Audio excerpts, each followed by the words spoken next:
Kaixo mutilak, gaur aholkoak emango dizkizuegu inpresioa egiteko eta hobeak izateko.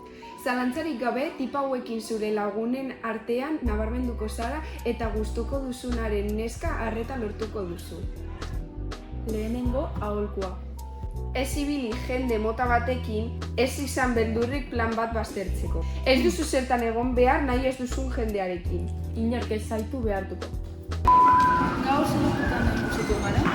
Ni 8:00-tik aurrera libre nago. Ni ere bai. Ni nire neska lagunarekin geratuko naiz 7:00-etan. Gero ikusi gara. Ai, agian okupatuta nago. Gauza batekin behar dut. Laster. Nago. Bigarren aholkoa. Gustuko duzun neska triste dagoenean, ezaiozu hormonak edo bere hilekoa dela eta utz diezaiola tontakeriari. Konturatuko da beragan pentsatzen duzula. Bueno, agur. Kaixo, egun oso txarra izan dut, eta ere bai txartu sentitzen naiz. Ai, pobre, edo zer behar duzu?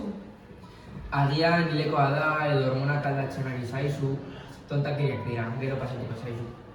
Hirugarren aholkoa. Ezaiozu polita historia bakoitzean eta erantzuten ez badizu tematu. Blokeatzen bazaizu kritikatu zure lagunekin. Ez duzu gaina hobea izan behar, hori argi dago. Neska hau blokeatu nago. Bakarrik esan diot polita dela.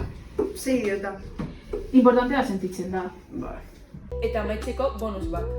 Gustoko duzun neska makillajerekin dagoenean, esan iezaiozu ederra dela, baina horrela bakarrik. Esan iezaiozu ez dadin inoiz gehiago makillajerik gabe irten. Ez dugu nahi gaixo itxura izatea.